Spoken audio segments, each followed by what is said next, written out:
Hey everyone, it's Mike Andes, and today on the podcast, I'm very excited because for the first time ever, I'm introducing some members of the leadership team at Copilot.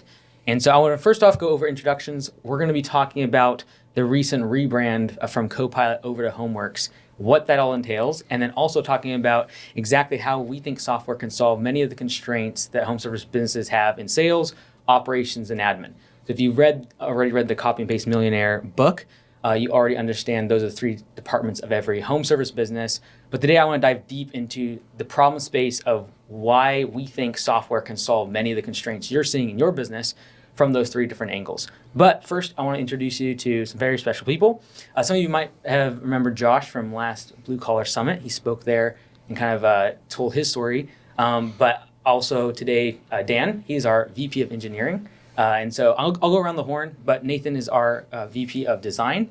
And but if you could just each three of you kind of introduce yourself and just talk about what you've had in the past. We have a lot of CRM experience, field operations, data visualization. So give your background, and then we'll jump into more Homeworks related things. Go ahead, Dan. We'll start off with you. All right. Well, I'm coming in with about 20 years experience doing software development. I think the first thing I ever did is help my brother build an e-commerce website. I've had a long career. I ran a software agency for about 10 years, just kind of building software for small businesses. It was a lot of what we called field services work, mobile phlebotomists, medical scheduling, home inspections. So it was a lot of orders coming in, need to go through different statuses, get completed, get assigned to somebody, and then reporting off of all of that. So I've been kind of living and breathing this type of software for a long time. I had a little detour where I started building a business intelligence data visualization product, which led to getting acquired into a company where I met Nathan. So that was a bit of a turnaround. They were growing, doing a lot of exciting work, but they were running out of money, had a bit of an engineering fiasco with losing money, stability issues. So it was that first year was really wild, and it was really all about turning that around, cleaning that up, building a team around that. So that led to another acquisition, a series of other kind of shuffles, and really meeting some of my favorite coworkers that I've ever worked with, who we're kind of reassembling here to continue on. I think the unique thing about the team currently as it stands is a lot of you all have worked together before in some way, shape, or form. Before with Josh and Nathan, then years before that, Nathan and Dan, then a lot of the engineering has worked together before. And so super unique.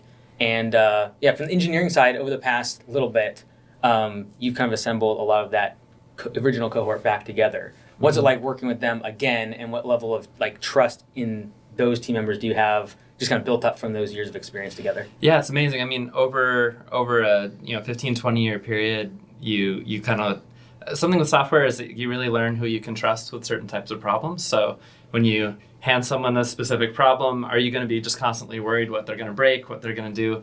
So I think there's kind of a mix of people's integrity, how they kind of communicate, how they work in general, but also, do I really trust their mind with how they solve these types of problems? And I think what's amazing is, one of the people on our team I think I've worked with since 2009, and then a few of us I think have worked together 9 or 10 years. And one thing that's amazing is a lot of software has a lot of turnover.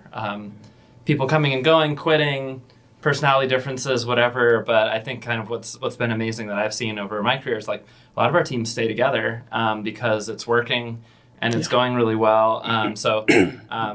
We don't have every single person that we've ever worked with that we've loved, but it's kind of amazing. Actually, it's a lot of credit to Nathan. We love, some of us just loved working together so much, and it was working so well. We were really talking about, what would it be like if we could ever be applying this somewhere, especially somewhere really fertile and ready to, I don't know, receive what we could offer. Exactly. Getting the band back together. It's funny you say that. That is a thing that we said in the years where we weren't working together.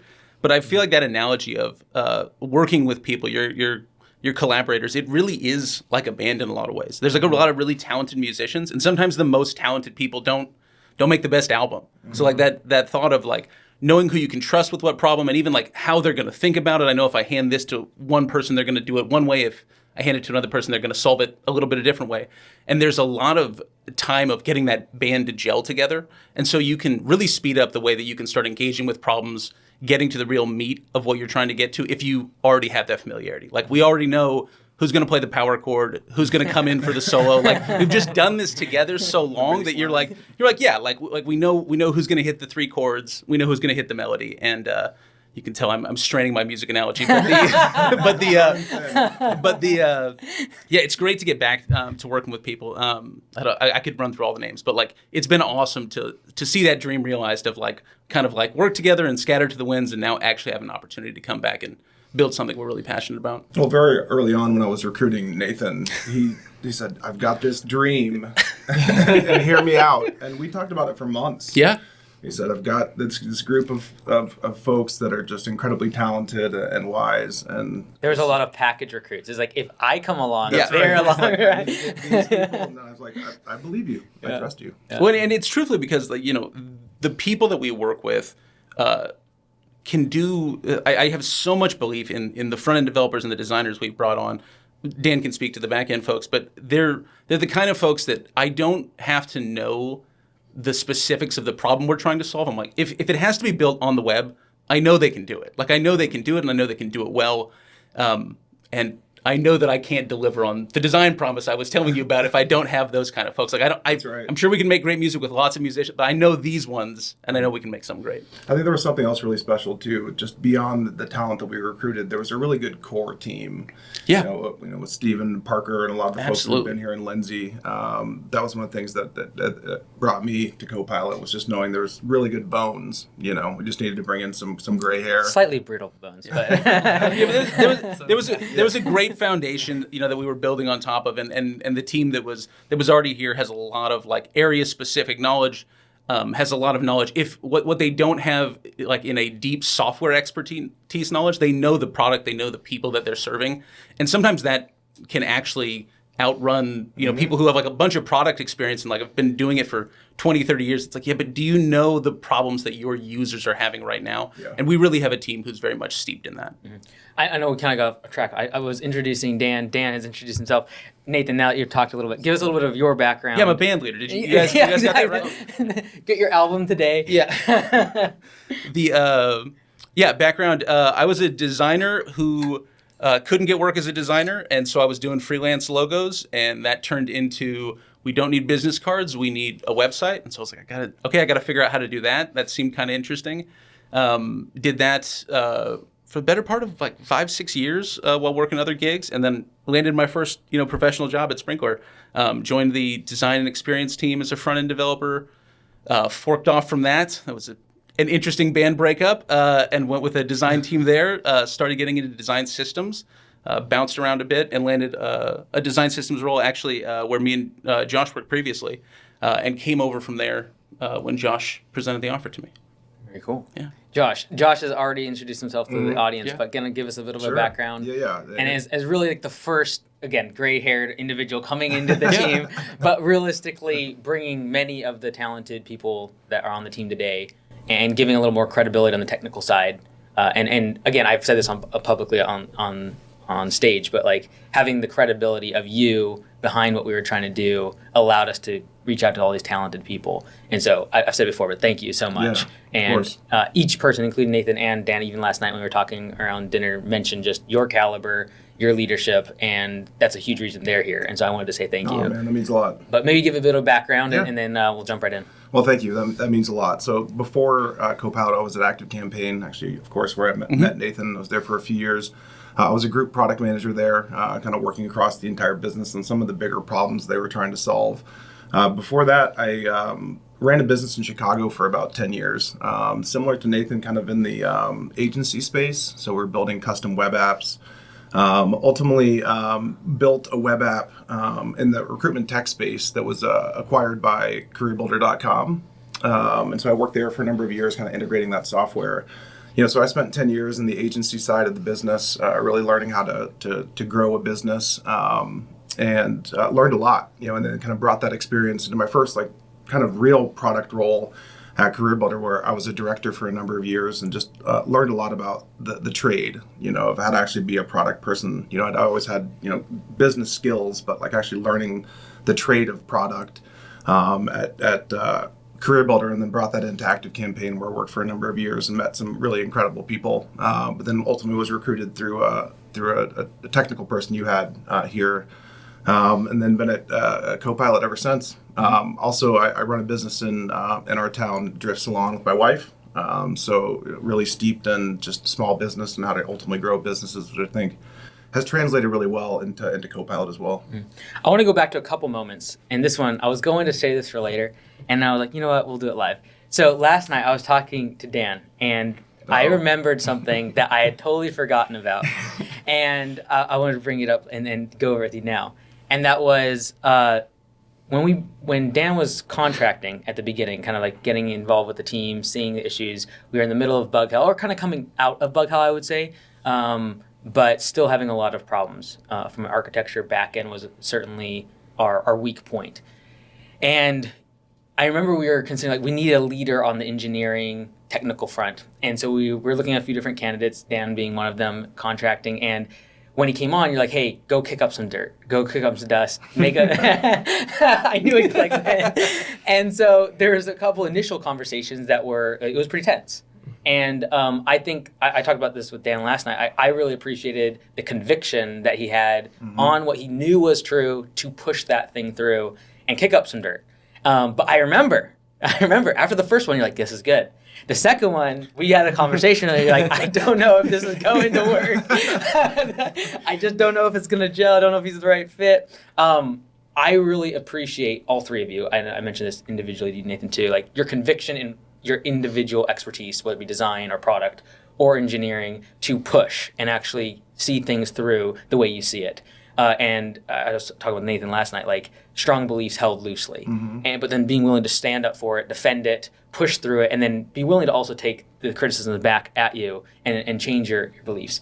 But I was just reminded of it last night of that instance, and the change that we've seen on the back end and the rewrite and everything that's changed, I believe, is a product of the three of you and your leadership in your individual contributions to your individual design, product, and engineering side.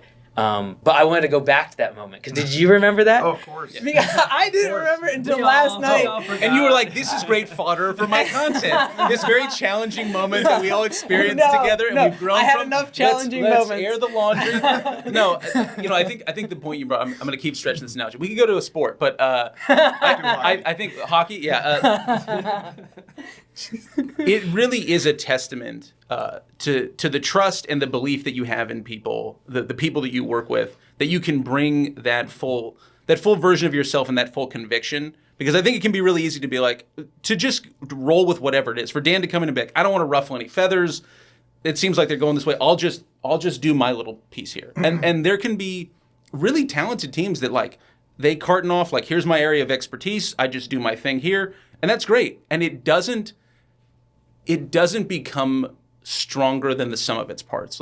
This is very good, and this is very good, and this is very good, but they don't all mix well together, and so they just kind of operate in excellence by themselves. And I think it takes a lot of humanity and a lot of willingness, like you said, to have a strong belief held loosely. Am I getting that right? Mm-hmm. To be able to present to Dan, I really don't think that's the best solution for the design problem, and for him to be able to be that's great, but databases don't work like that. That's a nice picture you drew, but we have to find a middle ground here. And the ability to do that and to continually re-engage with those challenges, I think, are what allows us to reach the full potential of all the talent we have for these different silos to kind of connect together and be able to tell a cohesive story across the product we're building. Yeah, I think that there's a really, we talk about this a lot, a really healthy balance. And I think friction between those disciplines of product design and engineering is actually really good. It needs to be healthy. But yeah, I think I put Dan in a really challenging position intentionally. And it was tough at first. And the way I saw Dan handle his business with grace and with his expertise. Really, I think I remember after that second conversation, just seeing how he worked through and kind of healed some of those relationships, and just really stepped up to the plate. It was obvious that he was the guy. But yeah, sorry I put you in that tough spot. He was just getting to know Dan. It was like, I totally forgot about it. He was like, such a nice guy. He would never do I was like, go ahead. And I don't think there's any name calling. No. Of but course. it's like, of course. well, when we were talking about like this band and this kind of like, or like this coming together of all these different people, I was just thinking, I was like, it's not that everyone agrees it's people you really admire that actually represent a lot of skills you respect that aren't the same that you have. So Right. knowing that like, that person can do this thing, and I think I came in feeling like, oh, Nathan vouched for me, and I come in and I'm pushing on this thing, and I definitely remember the one too of like, after I think one meeting, Josh was like, "No, this is exactly what we brought you to do." Josh loves chum in the water. He's like, how about? And then after the second one, he's like, "Yeah, so." About that. I think the thing that I'm actually amazed by though is like all those team members that were on that call still with us today. Yep. Yeah. Still working alongside, and so to be able to have the hard conversation, and obviously there was change that was required because we had gone through so much on the back end, and there was so much frustration on my end, bringing in Josh, and then Josh doesn't have the technical chops to do what you've done, or on the design side, to be able to have those conversations, but then still have those team members as contributing parts of the team now. Absolutely. I think speaks to how you handled it. Yeah, well, and I think there's this, you mentioned like, if we've been doing this for 10 plus years, and some of us together for 10 plus years, you develop this is how we can do this, and this is what we know works, this is what we really know will be successful. And that's not always an exact prescribed play-by-play, but it's principles, it's guiding ideas, it's kind of, and how that works. And I think to some extent, it's like so cool to get the band back together, but there's other things where it's like, if we're going to do this, let's really do this and let's mean it. And I think that was also a little bit of a moment of, you're brand new, you don't know exactly how to build all these relationships. Like, should I just go with the flow of what's here? Right. Should I insert the thing that I really believe in? I think that's always hard, the first 90 days or whatever. Like, are you burning bridges? Are you building alliances? Like, what are you doing? And I think it's messy. I think what was really cool is the way that Josh manages a team. And I think I've seen heavy-handed managers, but they're still just squashing the conflict and just avoiding it, though. And they'll leave a problem unsolved just to avoid the conflict. Yeah, just to avoid the conflict. And Josh has this amazing way of kind of being like, hey, you said something, that seems important. I think there's a disagreement here, that's important, let's figure that out. And I think encouraging us to find our way through it and not just let's avoid squash, whatever. So I think that has to be messy a little bit, and I think that has to be a little bit uncomfortable. But I don't know. I think we all could be doing other things, and if we're gonna assemble this dream team, and we're like, and there's this company that's just ripe for big change. Like, we're either gonna do this or not. Like, I kind of didn't want to. Which I didn't want to watch another company just kind of. Yeah, you didn't want to be conflict aversion, just like not do it right. And you said that at the time. You're like, I could do other stuff. Like, this would be great, but kind of like, I don't want to do this if it's like, Dan, go over there and you play with the engineering toys and we'll figure this out. Like, not an interesting opportunity. You're like, no, if we're going to do this, it means we're going to be not just competent in each of our areas, but competent, like walking into the chaotic space that there is of like, there's going to be this product requirement which doesn't quite match this design and doesn't quite match the engineering constraints, and like, we're going to work through it together. We're not going to have like someone who had the last word in the meeting just be like, well, I guess that's what we're doing, and no one evaluates it. Like, I think there is a ton of value in not avoiding it or not even getting so good that you don't come to those points, but developing that competency of like, how are we going to write this song together? And I think a lot of the friction that came out of that wasn't, it came from everyone trying to bring their best, but we hadn't worked together for a while, and like,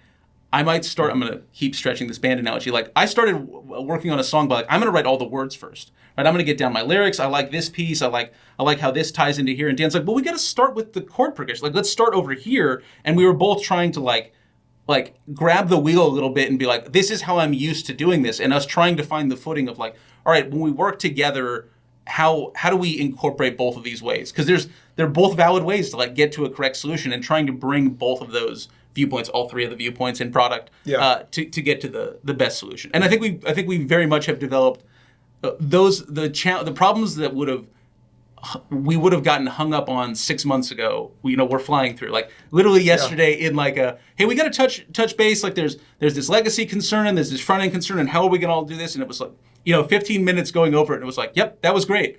And I think you even called out like, this is great. We just walked out all the solutions, talked about the possibilities, and we decided on it, executed, put a pin in like, well, if we wanted to go that way, we'd do that. And like that wouldn't have gone that way 6 months ago, 9 months ago. And it's not even about being right too. Like I come out of some meetings now where I'm really saying to myself, I'm like, wow, like I came in, I thought it should be this. Nathan disagreed with me and he was right, and that was magic. Like everything that just happened, like I'm so glad that we had when you have 4 or 5 people in a meeting and they're all representing different disciplines, and there's this little bit of disagreement, but there's so much respect now and the ability to kind of like figure out where to land. Like, okay, we've heard everybody. Now we're choosing this path, but everyone I think that's the beauty, is when you can take in all the information, have all these disciplines represented, and then now we're gonna okay, well, let's go with this path, but we kind of know why we're doing that. Like we're starting here, and then we're going to move forward. I think it's really important to have really strong opinions from all the various disciplines. And it's a continuous thing, right? Yeah. It evolves as well. It's been so cool just to see how much it's evolved over the last couple of months, where we can, like the exact same thing as you said, just quickly get in a room and have all of these really strong opinions get to a unified decision. We haven't had a single moment where somebody's raising their hand and say, I don't agree with where this outcome. And that's a hard thing to do in business. But it's really important. When I ran a business in Chicago for a number of years, I had partners that were actually very similar to like this trio, very different people with really, really strong opinions. And they were my close friends. People always say, don't work with your friends, don't work with your partner. I work with, run a business with my wife.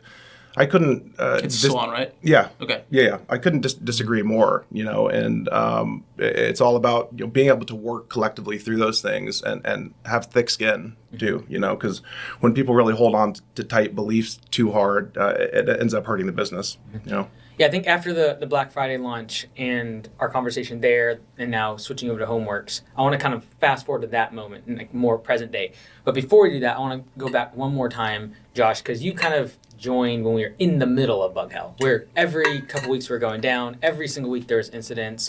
And not to say that we are perfect by no means now, but certainly come a long ways because of the skill and talent of the people we brought on. Yeah. But it's been about a year and a half since you've been full-time, over a year and a half since you started working with us.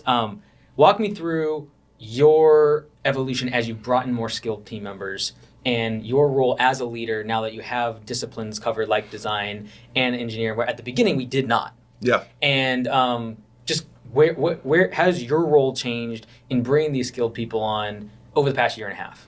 Yeah, so one of the things we talked about early on when I came on was having a really clear product vision. And that vision is still held true today, but the most important part is having a really reliable and stable code base.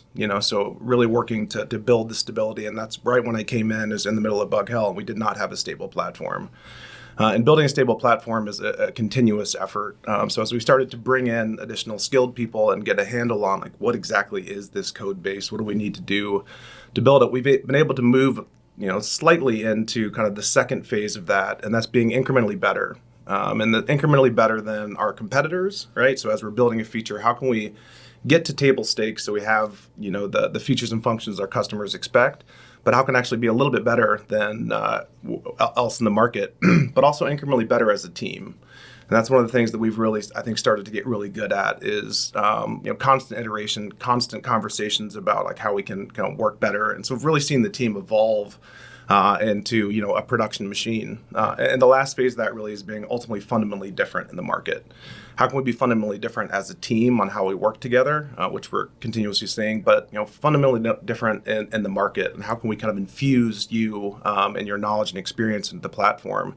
So speaking to how that looks in the market, but also how we operate as a team, I think we really kind of root ourselves in that. The team has grown relatively slowly but that's also intentional. And as we've kind of brought in new pieces in one specific area, we've been able to kind of flourish in those areas. We made a big bet on the need for design. We have probably more designers compared to the engineering as far as a ratio than most teams. But, one of the biggest challenges at Copilot, we have a lot of features and functions, but a lot of times it's like spaghetti. The user experience is really challenging. So one of the things we worked on early, Nathan, he really advocated for having, several really experienced, solid designers so that we could, design the product and get out ahead of engineering. And that's really, I think, starting to pay dividends. Because we have a lot of design work to do. So, yeah, I think just, slowly starting to build that team, starting to kind of gel together and actually, starting to deliver a solid code. It's been really rewarding. Yeah, really good experience. Okay, so let's look now a little more forward thinking and think about the brand changing to Homeworks. So it was several months ago. We were like, hey, this Copilot thing is not going to work. It was the day I started. I was like, before I take the design job, I was like, can we talk about the name? I was like, kind of a little. There's other pilots. Yeah. I didn't take a job at a company like as head of engineering because of the name? They refused to change their brand. It was Really? a bad brand. Yeah. It was a known bad brand, and I was just like, can you talk to like a brand? And they were like, no, it's perfect. And I was like, all right, I don't think This isn't that's gonna not work. my area. But I was like, again, it's one of those things where like, if I'm going to do this, I don't want to. Yeah, it was one of the first questions. I was like, Josh, so like, I'm interested. I go, the name. He's like, Mike's totally open to having a conversation about how we think about the brand, better position. So I was like, oh, great. That works for me, as long as he's open. Good enough. Yeah. So maybe from leading from that side of things in terms of the design and the branding, where was your mind when you're like, there's obviously a problem with this, but also then knowing that change was going to be fundamentally changing product, it was going to change engineering, it was going to require a lot of work, and there's so many other things we have to do still in the platform.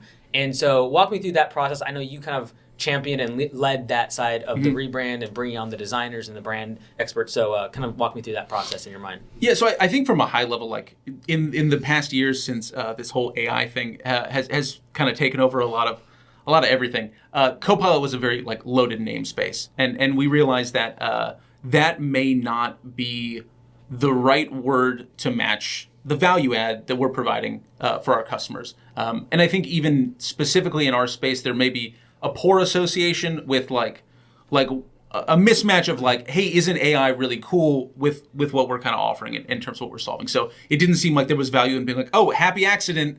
We might get some familiarity with AI that would be beneficial. So I think we knew that as a general direction that we wanted to move to something that spoke more directly to what we were offering. And we also knew that it wasn't critical at the moment.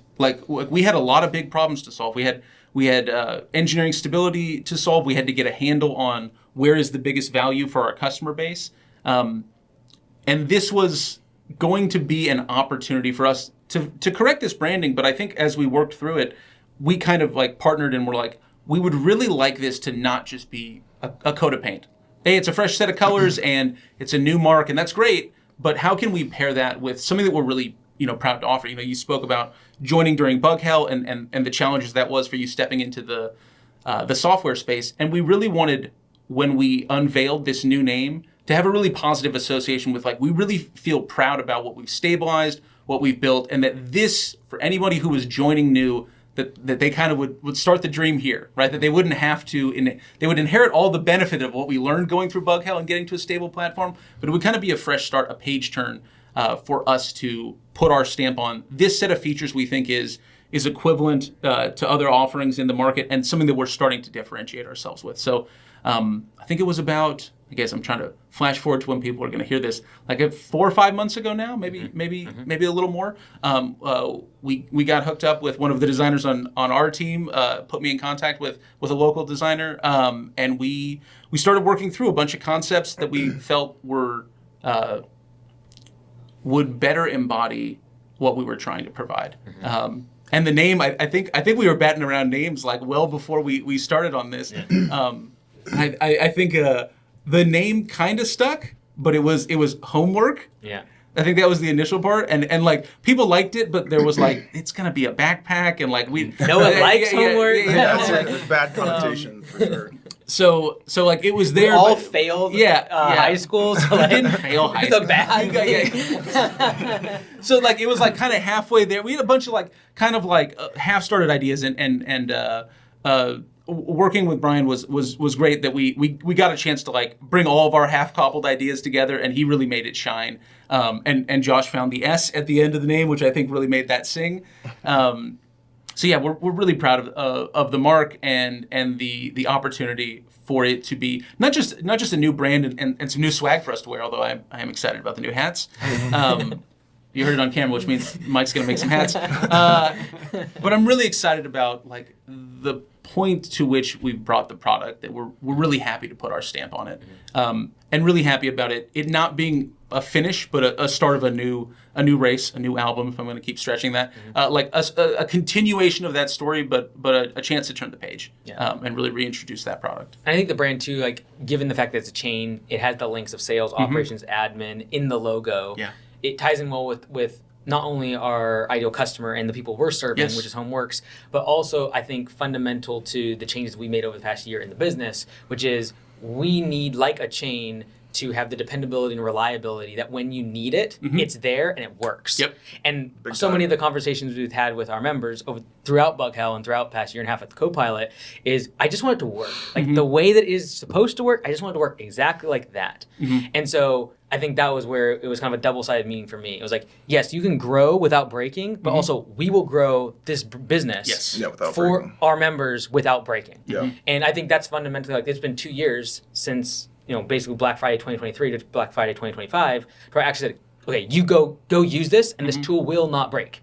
And I think again, it's the links of all the team members we've compiled over the past year brought together that I can even have the confidence to be like, okay, now I can put my brand back on this and say, go do this because it's going to be the best thing for your business.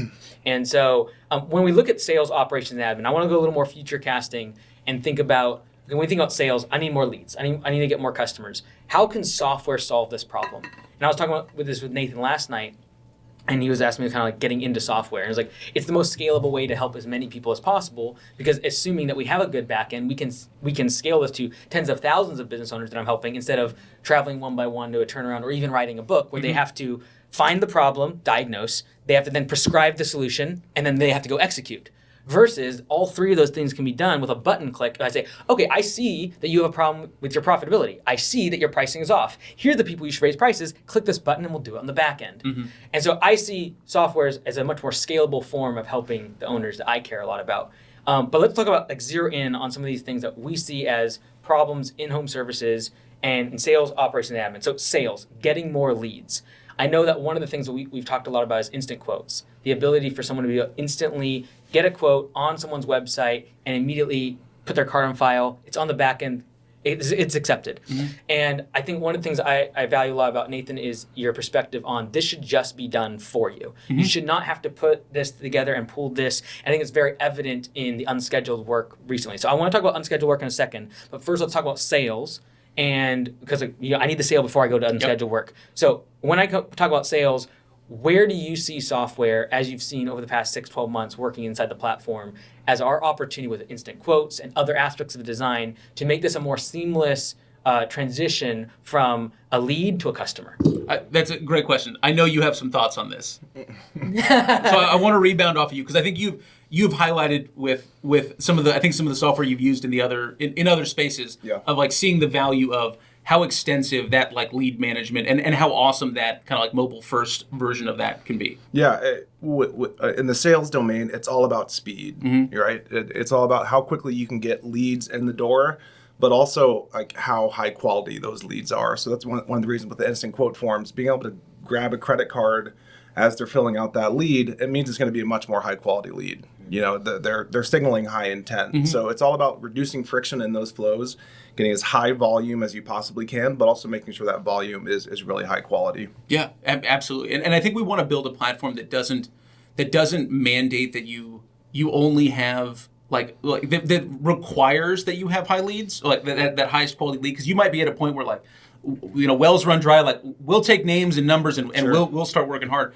But we wanted to build a platform that met you where you were at. Like if you're mostly booked up, it's like we just want high quality leads. So we need to build a platform that allows you to be like, hey, to get the quote, like you're going to give us a card number, you're going to tell us what services you want, and we're basically going to be at a completed estimate ready to schedule for you. But if you need a wider, expansive, like we're trying to fish, we're trying to fill up all of these boats, like we're going to build a feature set that allows you to like target specific areas, target specific items or services, like whatever meets the needs of what your inbound looks like, and trying to do that in a way where the platform is integrating the thing that you're collecting in terms of leads. So you're not going, great, I got this customer and they want these things. And now someone in my office has to go take that name, add it as a customer, go match this with an item. Like it's all tied in as part of, one cohesive, link unto another. So all that work is just flowing directly into the system. So you can get, if you have a high quality lead, you're basically like a scheduling point. You can skip the estimate, like that can go on the books tomorrow.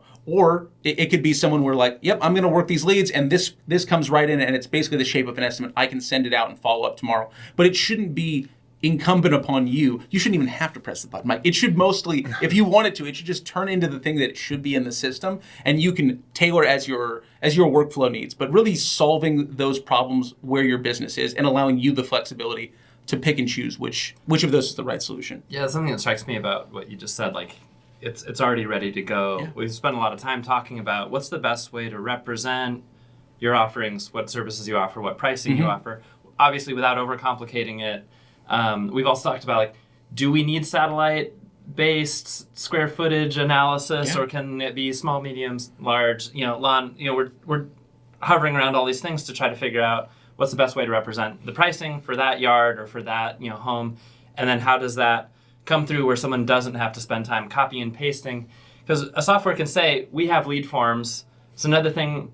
And we have estimates. It's another thing for those things to all work together. And I think that's just a big part of all of our discussions is what's the thread through all of this, and how does that impact conversion? How does that impact the experience? How does that impact the time for the office staff or whatever? Yeah, to that impact, understanding conversion rates, understanding the data and that entire journey flow from, when it's a kernel of opportunity into an actual customer, and being able to see where there's drop off is something that I think we're going to invest quite a bit in, so that you can kind of tweak and tune your messaging. Yeah, like for us at Augusta, for example, it was almost a forcing function because every single time someone calls and asks for an estimate or submits an estimate request form that doesn't have instant pricing, immediately there's a cost to the business. Mm-hmm. And this is where I think software wins in so many cases. That might cost you a half of a penny in terms of processing power to submit an instant quote form, get it into Stripe. Right. That card information goes into your platform, creates an estimate, it's already done for you. Versus in the past, if I had a 30% close ratio, that means 7 out of 10 estimates that I do all this work for don't result in any revenue.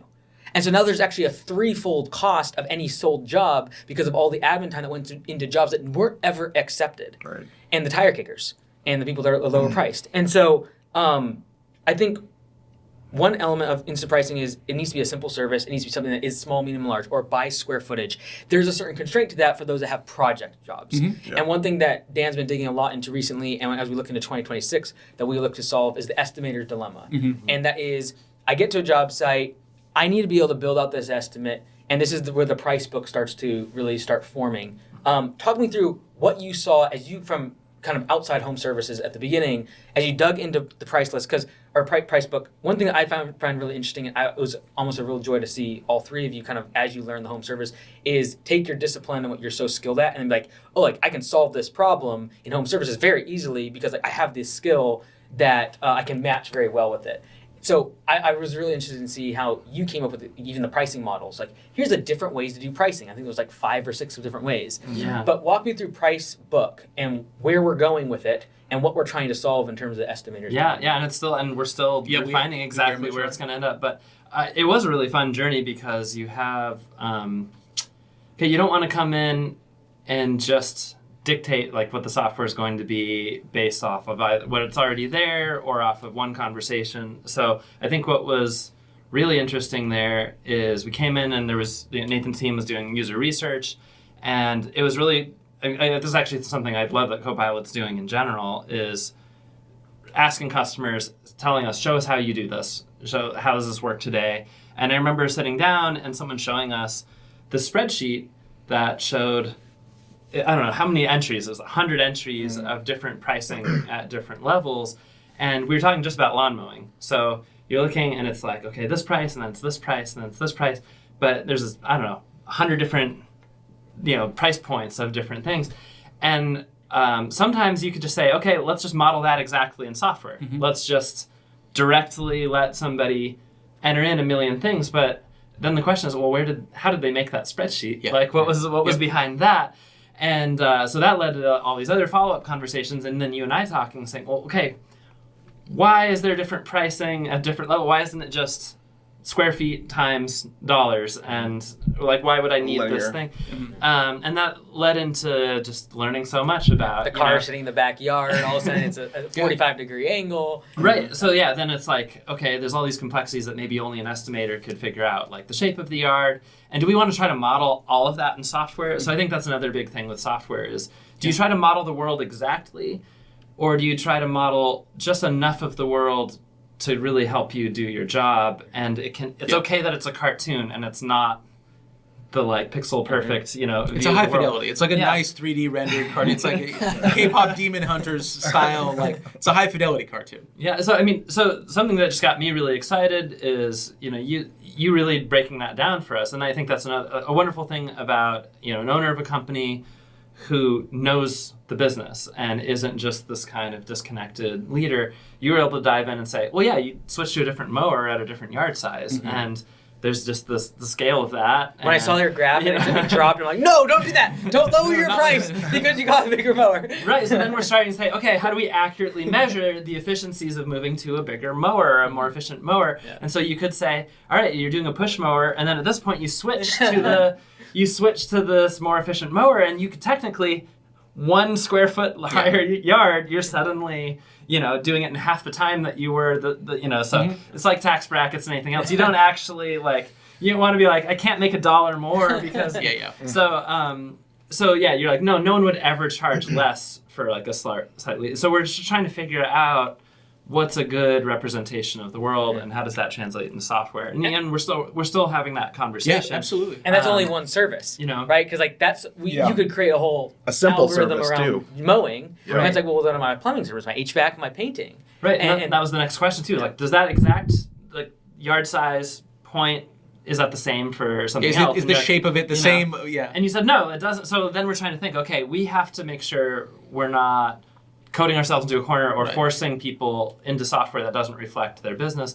We're also trying to avoid a scenario where someone has to go spend a bunch of time creating these spreadsheets. Usually, if someone's telling us their user story, and they're like, yeah, and then I spend 3 hours tracking spreadsheets. I'm tracking my unscheduled work over in the spreadsheet, right? To segue into that, we're like, okay, well, what happened there? Why did our software let you down? And technically you can do estimates, technically you can do these quotes, but why are you spending all this time trying to model all of your pricing somewhere else? Yeah. And then someone has to manually plug that in. And so, that was just an exciting process.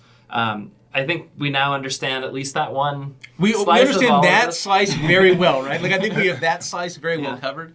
And I think, you kind of brought up two big things at the same time where you a little pump fake, where you talked about estimator's dilemma and then we talked about some of the price book challenges. But much like we talked about with teams and areas, these big problems, they're intertwined, right? There's a challenge right now in the software for an estimator where they know that what they're selling internally is composed of many, many sub pieces that have their own price.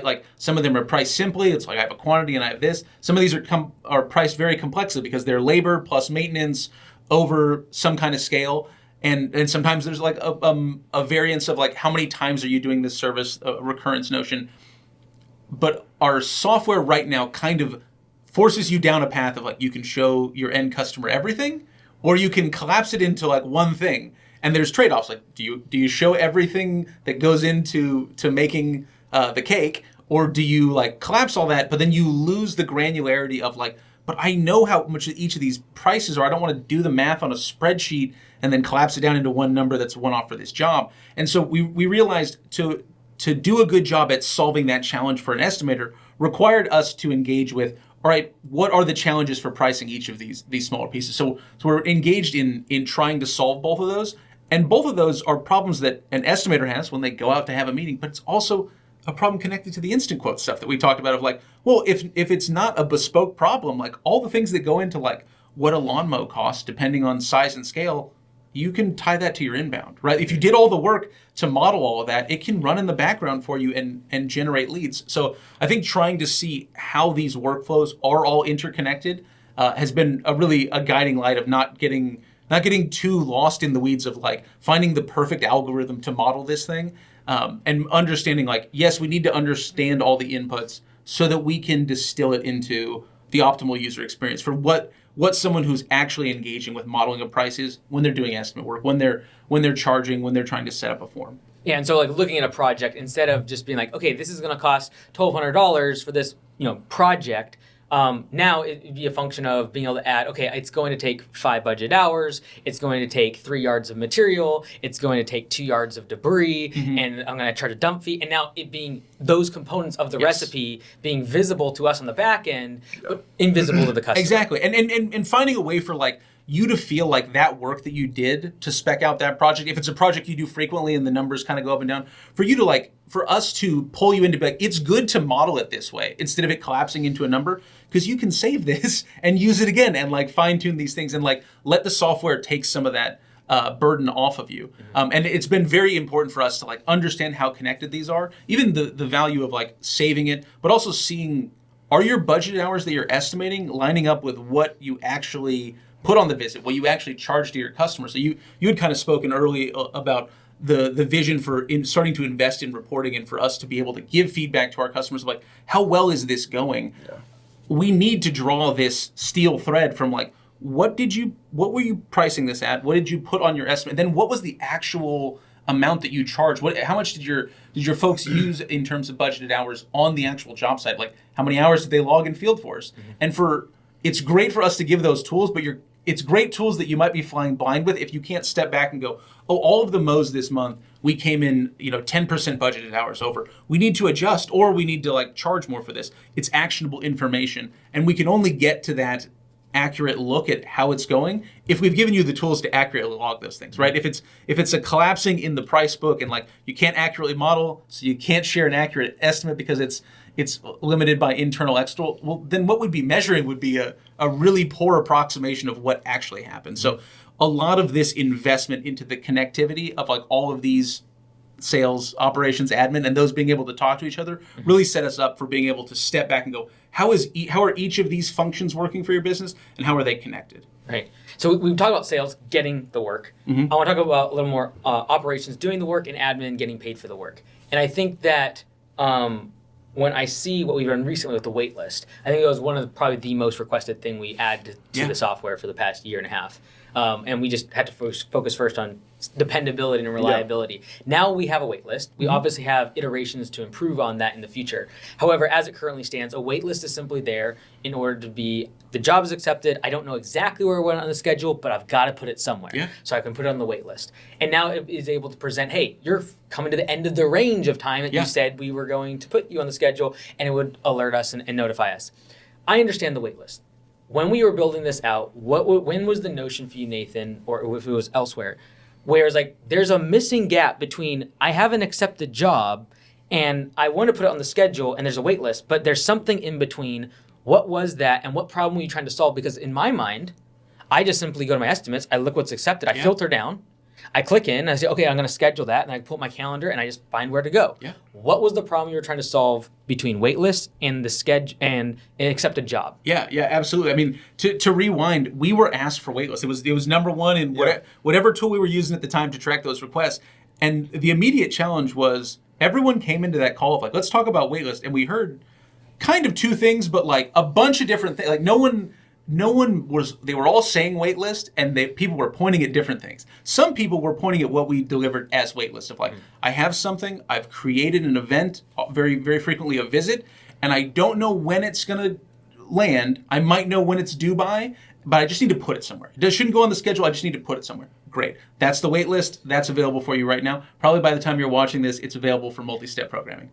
There was this other real problem that often was referred to as a waitlist, was basically tracking work that had been accepted but had not been scheduled. It was unscheduled work. And to your point, when I think I started talking about this, we heard from some people internally, some people externally who spoke about, like, that's not really a problem. Like you said, I just go to my estimates, I filter down for approved, and then I see that list. I usually do a date filter because pretty much everything's been scheduled that's a week or more old. And then I just walk through each estimate. I click through the estimate, I go look at the line items, and I see if there's a visit connected to it. And that's true. You can do that. Like, that is exactly how you would have had to deal with how you would have had to deal with scheduling. And I think if we stopped there and we just did that, everyone would be happy. Sure. Yeah. And this is when unscheduled work was presented to me, I'm like, what is this? Yeah. Because this is where we come back to, like, fundamentally different. Is like, there was a problem there that no one's actually solved this. Like, I've looked recently, I had this a couple weeks,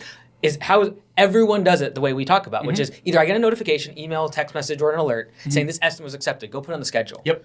But there's this gap, and it came as a result of talking to members and be like, some people use the wait list and they need to put it on the range. Others would just throw it on the schedule. Yeah, exactly. Like, I'll get to it sometime. People have like a specific spreadsheet, they have too. whole like This is metadata. another spreadsheet. This is another spreadsheet thing where we were interviewing someone and they're like, yeah, I put it all in the spreadsheet once it's accepted, and then I have this whole system, and you can see these very Beautiful savvy spreadsheet. people, these very smart people Yeah. who see the need to do this because they don't want those things to fall through the cracks. Right. And they could try to do it that method, but that's kind of a loose approximation Yeah. of like, well, the last week accepted. Yeah. But some people are meticulously tracking this. And once you see people building their own systems like that, Some people were doing it in the Software, system. yeah. Some people were like, I use a day, like Saturday December 9th. Like, they're like, that was effectively their unscheduled. lot of They're like, customers. we make sure My lucky day. it gets off the estimate, so we just put it here. And this is this day in the calendar represents our inbox, like our holding ground for things to be scheduled. I think fundamentally, like there was a gap to us between the workflow ending for estimate, right? Like you presented, you had the conversation with your potential customer, it's gotten approved. The train has reached the station on the end of the estimate journey. But the next step in our software was like, it's on the schedule, right? Like it exists on your calendar, you can dispatch from there, a lot of really valuable pieces. But there was a gap in between there where you have to do the function of, I have work, but it is unscheduled and I need to resolve that problem. It's almost like a new inbox, and that's where unscheduled work came from. So having a view that is doing the heavy lifting for you of like, we're going to filter down your estimates. It's just going to be the ones that are approved and only the ones that are approved that you haven't already scheduled. So this is your inbox of work that you have to schedule something for, and allowing you to get a valence into that of like by estimate, by customer, by property. So maybe you sent out 3 estimates to the same customer, a little back and forth. You can use our new workflow to collapse those into a single visit if that's more optimal. And some of the stuff that we know is part of that challenge is right now it's being collected. That's an awesome step forward. What you can't do yet is you can't see how it relates to existing routes, to existing recurring work. Budget hours schedule. Yeah, exactly. And so this is really just the first step in building out a competency of like, to put this on here, it's great that I have a holding price for it, but before I can add this new recurring lawn, I need to evaluate where do I have capacity in my routes? Where can it fit in, geographically? And that's all stuff that we're looking into to like, how can we continue to engage with like building or closing the gap between the estimate is complete to like, this is actually on a schedule and I trust it. And even when we look at like the systems of the book where it's built to lead, that's the goal for the system, is build this in a way where everyone else can run the sales operation admin without me being there. Yes. And when I hear spreadsheet and I hear very competent people building cool spreadsheets, I think owner stuck in business, right? No one else is going to be able to understand it, that granularity, and then, like, first off, be able to take the estimate, be like, okay, put it on my fancy spreadsheet, and then figure out where to put it. Yeah. And so I think we've solved the first problem, which is, okay, if I am out of town and I have 8 estimates, I walked in on Monday morning and I tell my office and my admin, hey, go and schedule the jobs. Yeah. Right now, that's a bundled term of open up the estimates page, filter it down by date, figure out, click into each estimate, go to each line item, and then from each line item, pull up a different screen with your schedule and figure out where it fits. Yeah. And so I think the thing that really made it the most simple for me when you said is, now you tell them to go to unscheduled work, and from that page, you put it on the wait list or the schedule from one page. Yeah, you could have your intern do it today. You do not have to teach them the historical workflow. And you said today, like today they can do that. Like today in time, they can't. But by the time they're watching this, you can go tell someone who has no experience in Copilot software, and you can just land them on this page and be like, just There's two actions. Like you can add it to a schedule or add it to the wait list. And future state, because I think some people will see wait list, cool, and they'll be unscheduled work, not really understand what that's all about, because I do the scheduling and I have this fancy spreadsheet. Cool. I think the part that you spoke to there is the future of unscheduled work.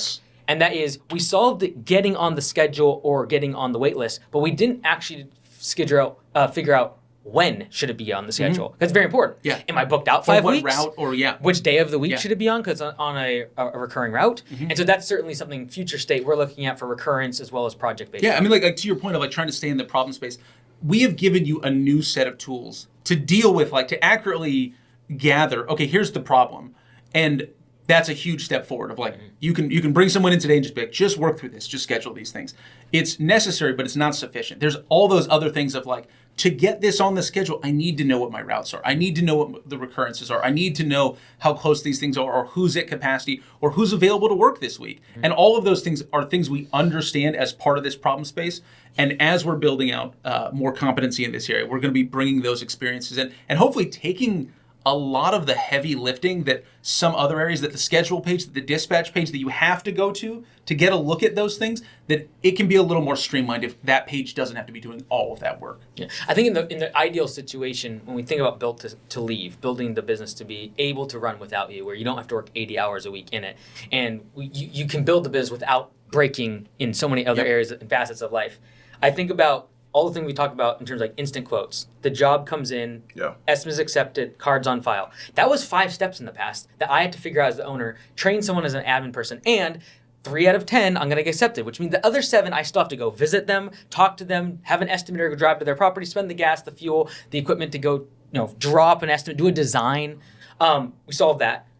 Estimates accepted. Now I need to teach an admin on how to do scheduling. Figure out filtering, go in this plot, then you pull it over here. Here's how your dispatch board works. And I think we've solved that problem. I think going forward, though, the big unlock is going to be that third step, which is I can take you from job accepted to on the schedule at the appropriate time without anything in between. That's where I look at software and say, we solved 12 steps. Then the past was an admin person, the owner get involved, the estimator got involved, the project manager had to figure out when can we fit this on the schedule. And that's something I think that is going to be super valuable for home service business owners. Yeah, absolutely. And when we're very interested, I think this is a good example of where the problem that you're trying to engage with requires you to kind of look at multiple things at once. Like I can look at my inbox of unscheduled work. That's great. That's doing 7 steps for me. But I also need to look at routing. I also need to look at the budgeted hours and those constraints for this week. And currently, the platform, like most platforms, requires you to like get into this multi-tabbed workflow where you're like, I get one view here, tab over here. Maybe you're doing window painting and splitting your screen. We really think there is a lot of value in being able to see multiple slices at the same time. So a lot of the design and experience work that we're looking into in 2026 is how can we introduce the ability to like see a slice of one thing and the context of another thing so you can solve your problem without having to leave the context you're in. I want to step back for a moment as we wrap up. I want to spend some time on the engineering side. I think mostly because that's been such the deficit in the past, in the area that I personally could not really say, go join Copilot, is because I did not have that skill and I did not have that competency, and that area of the business was weak. When you hear all these things that we talk about from the engineering, I know you're connecting things already, and you're like, okay, well, I can do this. And so when you think about that and like how fast Nathan or I or Josh, from a product perspective and feature set, are thinking into the future, what are some of the limitations you think of from an engineering perspective that even in the future is something that you're like, we're going to have to solve these problems to do what we're talking about here? Yeah. I mean, I often think of engineering's job is to sort of be transparent in that way, because if there's bugs, if things are going down, everyone's so aware of your hosting provider, your database. It's clear what the problem is. Yeah, well, and like you don't want those to be common names that your customers are hearing because that means the thing broke. AWS is down again. Right. AWS East. So like it's like actually good design can be this way too. It's like you want a lot of it to be transparent and just to feel invisible to you. I think engineering should be that way too. You shouldn't be thinking that much about how fast a website is because it's working. Like you click and then the thing happens. So you only start thinking about speed and performance a lot of the time when it's so slow that you're waiting. So I think when I hear these things, I also spend a lot of time with small businesses. So for me, it's that end user empathy and it's that excitement about seeing these things happen and seeing someone who's using the software getting to experience that like gets me excited. So I want the engineering setup to be able to move as fast as those decisions. So there's a lot of nuance in what we're talking about of, how many clicks does someone have to do to see the budgeted hours to whatever to keep building their routes. So we're sitting in those calls and we're getting excited about how to solve that. And there's a lot of nuance to those conversations. My goal is as soon as that decision is made to have the right frameworks in place that we can start breaking ground on that, tomorrow, and that's going to get done as fast as we can make those decisions. So that's what I'm thinking with all of this is how are we aligning the back end, the database, and the frameworks. I think really importantly, and this is the thing that it's hard to speak to without getting really technical. I want those frameworks to be rock solid. I want all the tools and materials that are kind of going into this website to be set up in a way that we can rearrange the Legos, and now it does what Nathan, what we're all deciding kind of in these conversations. Like Nathan's team they're imagining a beautiful UX, of a user experience with these things. I just want to be able to have that go in place. So I think everything I'm doing is to try to meet that end. And I think that's why it's really important to have owners involved, product involved, designers involved, and have engineering be present for all that, because we're getting excited about seeing everything flow together and into that. Yeah, and to tap into that, Dan has been such an advocate for pushing to have engineering involved in those conversations early. And it's such a refreshing and challenging at times, to bring in the technical concern at that time, but we really benefit from that. I think that's a lot of getting good at that chaos, getting good at working together, because it allows engineering to not be the last one to get the handoff, where it's all right, product has decided on this, design has this beautiful vision, go ahead, go let her rip. Good luck. And allowing them to be involved early and often, I think gives Dan and his team the capacity to get out ahead of that work, and also get out ahead of building good foundational patterns, not just supporting the feature that we're talking about, but okay, we might be able to support this one, but if they're going to keep asking for stuff like this, it's going to mean an investment in this area or this feature or this service. And most exciting for me is there have been a lot of times where we come and do some initial exploration, and for whatever reason, whether it's something we heard in passing or read on an old Slack message, but we will be operating under a certain set of constraints that we understand as this is a technical constraint.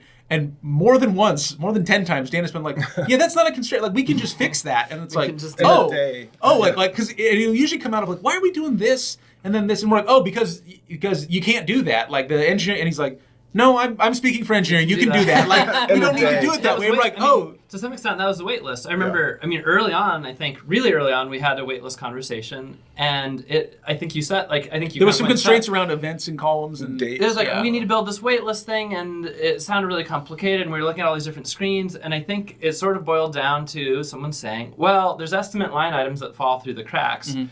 And I think that was, where some early things came in of well, what if we just showed you the estimate line items that aren't on a thing?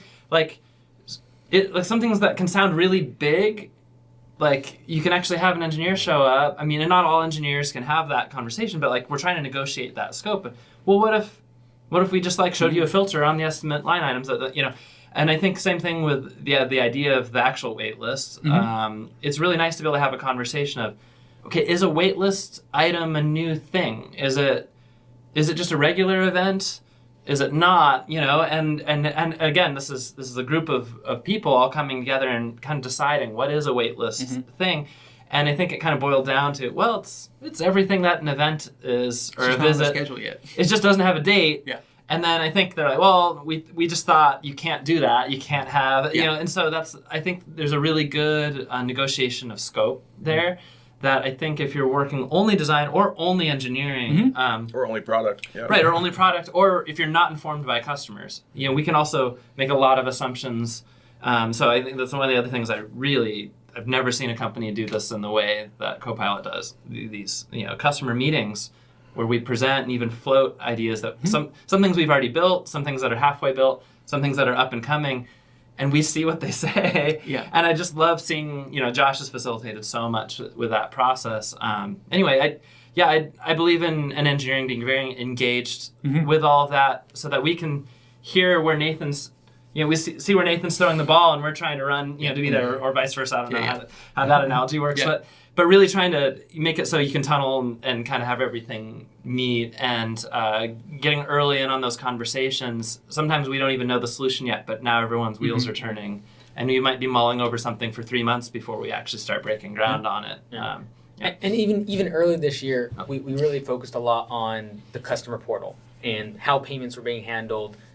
Obviously, a very severe, from a security perspective, from a sensitive position, payments, invoices, estimates, how the customer's seeing our customers and their business. Waitlist and unscheduled work is actually the first foray into the actual CRM, where our business owners, their admin staff, are actively inside that desktop version every day. We've done the Field Force app for the field technicians, but the actual CRM.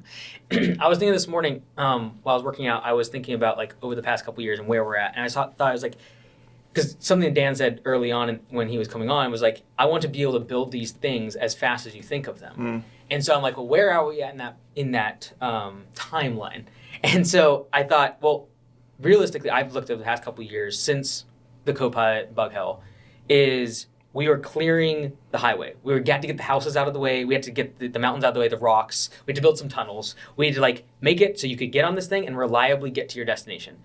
I think 2026, after our conversations the other day, and from the engineering perspective, and the rebuild that we are really trying to do, switching over to React from PHP, and what this is the start of is actually building the concrete and the asphalt for that highway to now go fast. And I think that's what 2026 to me is going to represent, is all of the work that we are doing, not a new highway, but it is making this highway that down the road we can put the things on, we can make this go faster instead of going 40 miles an hour because it's a little bumpy and it gets straight, it's flat, it gets you there, and you're not going to fall off the cliff anymore. You're not going to run into a house, but we can make this faster. And that's where I get really excited. And that's kind of what I was thinking about this morning.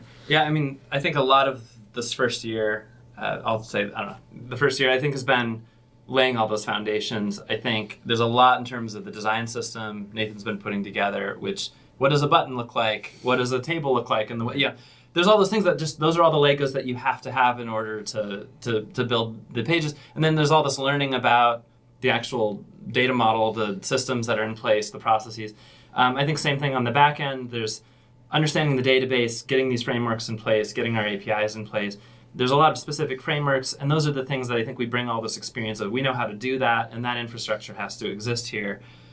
I think the customer portal and Field Force, I think, are the first examples of using all of those tools. This is what we're capable of. And we were talking about this yesterday. We were reviewing bug counts, and I think with both the customer portal and with Field Force, our average daily bug, or our average weekly bug intake is 0 for those. I think that's really, those are the fundamentals of having those things. And then also, the design systems and the front end that's all going into that. We're I think, just starting to realize what that's going to look like for the CRM. And that's the part I'm most excited about, is once we start really rolling out all those same patterns. But it was a lot of preparation. And I think now we're running, I think we're now just starting to get running. I actually think the momentum is still building with all of that. There's still some foundational pieces. And I think it's the evidence in the past few weeks, just like the speed at which now the team is able to produce. And I know how frustrating and challenging it's been in that year as we're building, because it's like we've got this amazing team. We have a good handle on what we think are the problems we need to solve. And you've been really gracious and just and having trust in us that we've got the team, we're building the foundation, and I think you're going to see us delivering a lot of value very quickly moving forward. Well, I want to wrap it up. I want to first off say thank you to the three of you and to the team. And we're 4 out of the 30 or 40 people on the team, and there's a lot of people behind us that make each of our roles possible. And so I'm sure they'll watch this. I want to say thank you to all of them. They know who they are. I'm not going to start mentioning names, but there's so many key contributors to making this possible. And I want to say thank you to them and to you, because I will be, as the company grows, likely the person that will get the praise. I was definitely the one who got all the rejection and hate online when we were bad, but I will get that. And I wanted to say thank you, because without you, the three of you, and the teams that you all lead, none of this is possible. And the members that we are helping and trying to help more, all of that's not possible. And so I want to say thank you for your contributions to the team that supports all of us. I really do appreciate it. So yeah, thank you, man. Awesome. Well, thank you all. Appreciate it. Feel free in the comments if you have specific questions for either of these four. Feel free to comment. We'll get back to you as we can in the comments. But we'll see you on the next pod.